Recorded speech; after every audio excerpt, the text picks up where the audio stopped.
What's good, everybody? It is Sully, and we have another boat build video for you guys. You seem to like them, so why not share some more? We are in York today, and over my shoulder, we have this beautiful Oyster powerboat. Now, for those of you not in the know in the boating industry, Oyster makes amazing sailboats. Well, once upon a time, in about 2007, 2008, they also did powerboats. That's what we have right here. This Oyster recently came up from Florida this fall, and it is getting a complete refit before it heads to Nantucket for the season. And I want to show you guys what our team has been up to on this. Unfortunately, guys, I haven't been able to get like all the normal build where we do kind of a before, during, and after. We're in the during right now. So without further ado, let's hop on board and show you guys what the team has been up to. So like in all of our build videos, we're gonna start from the top and work our way down and kind of walk you through some of what has been going on. So the mast is removed. There's a beautiful mast. It's actually out getting soda blasted and prepped for paint. That's gonna get all redone on there.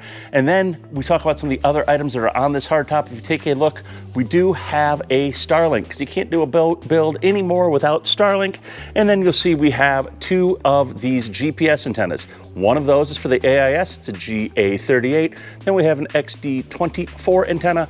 And then we have our satellite compass GPS antenna and our FLIR M300. Everybody loves those cameras. They've just been incredibly popular. There is no end in sight for the popularity in these daylight, low light viewable cameras. So we went ahead and installed that. And then you'll see we've done the standard now kind of thing of trio of the Lumitec Razor lights. That means we've got a spotlight there, and then these two that are flanking it right there are the floodlights.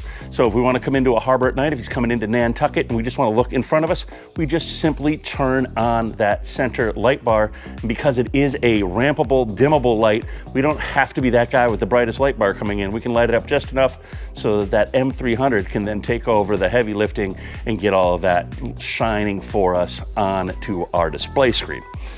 And again, we can't do an install without doing some of these Scanstrut deck glands here. You can see there's one for each of these lights here.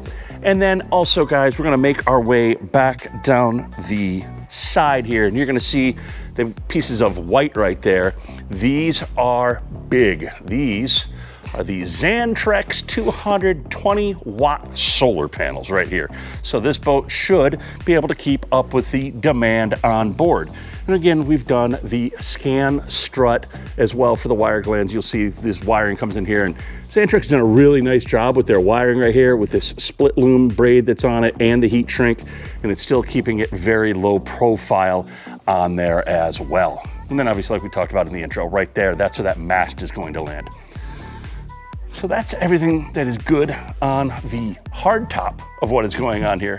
Let's get down into the cockpit and to the salon and show you some of the other goodness we have in store. In the cockpit here, we are still kind of in the Napoleon Bonaparte stage. You can see we've got everything kind of still opened up and torn apart. You can actually see the old panel from the dash there. That's going away because we're redoing the dash. See the cutout from the original Bose speakers that went there as well. See obviously all of our wiring. What you're going to notice here, guys, is we have a lot of Lumitec lighting throughout this boat. So with this Lumitec lighting on here, we're actually going to go ahead and put it into the cubbies, as well as doing things like the overhead lighting here as well. And that's all going to be controlled via the Poco light controller going into our Garmin 9219 via the BlueNet. So you'll have full color functionality on your MFD. Speaking of entertaining, like I said, this boat is going to be going to Nantucket. That's kind of why we want to have a nice light show going on, but we also want to make sure we have a solid audio system. Now, originally this boat had a pair of the Bose speakers. There was one in each corner of the cockpit. It sounded pretty good. It was a decent sound for what it was, but we're going to take that to the next level. By the next level, I mean, we're going to put in the JL Lux M6 speakers there, one in each corner. And then we're also going to put them into these forward corners here. And I think we're looking at probably maybe doing something up in the overhead as well to just give a really nice full sound. And then to cap that off, we're also going to be doing a Lux 10-inch sub out here as well. So this will be a very nice sound stage, and we're going to be able to tune all of that because we are using the JL MVI amp.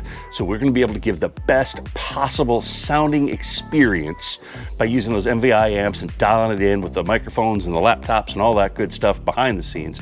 So this boat is going to be glowing, and you're going to also hear it. So let's get into the salon area and show you what else is going on there.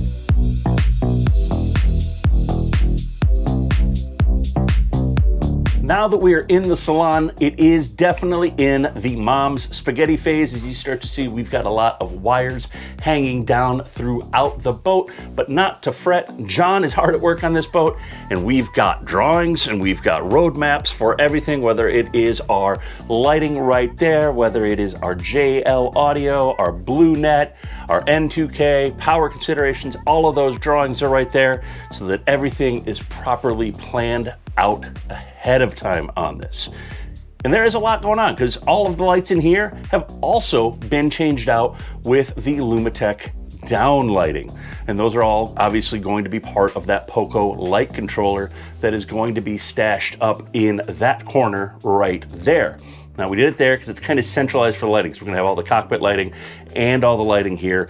It makes the best centralized spot. What we didn't want to do is put it on centerline because that is where the mast access is, and you're going to be opening all that up and having all of your mast junction connections in there.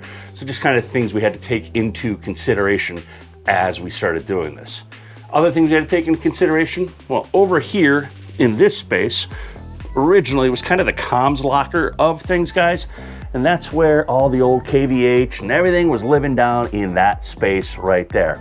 Well, because we have Starlink now on board, we don't need to have the Sat TV, we don't need to have the Sat comms and all that other stuff. It's very simple. So we are going to end up mounting in there, I think this is the game plan, to do a pair of the MVI amps, because not only is the cockpit got to sound good, we got to sound good entertaining in here, because this is also going to get 2 pairs of the JL M6 Lux speakers, as well as its own dedicated JL M6 10-inch sub. So we're gonna have a pair of amps, pretty easy to access for us for tuning. If you ever get to service it, all of that there, we're gonna run one power line to it with a branch circuit, put its own dedicated fusing on it, all ABYC compliant and all that good stuff. You can start to see actually some of that wire's been run around in here, and looking at this, obviously there's our power feed right there, and everything's all labeled nice, so we know where everything is going. We're also doing a lot of Scanstrut when it comes to phone chargers. Everybody wants to be on board and entertained, so we've got some wireless inductive chargers, some Scanstrut flips, things like that. So we've got a lot of that going on. And then over here behind the dash is out getting all redone and zhuzhed up and getting all nice, ready for the 9219. But we've also got a lot of the wiring already taken care of in here. You can see we have our Victron Serbo, so we can remote log in via our Starlink and keep tabs on the boat. We've got our VHF 315 and our AIS 800, and then obviously our NEMA T's right here. Everything is very nicely labeled so that anybody can get on board and figure out what is going on. Same thing goes down here for our 24-hour circuit that we've installed and gotten all that labeled all up. And then also, conversely, down there, we still have more. We've got all of our blue net switches and our sonar and all of that good stuff. And then obviously back there in the engine room, that's where we're pulling a lot of our main power from. So, guys, that is what is going on up here in York on this Oyster 43.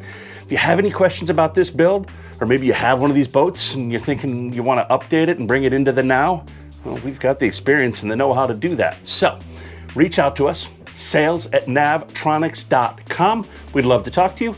And make sure to hit that like and subscribe down below, YouTube, Navtronics, all that good stuff. We will see you with another build series, I'm sure, real soon, and probably a finished video on this one here in, I don't know, depends when we get this all done, I guess. A couple weeks maybe? I don't know. So till then, guys, peace.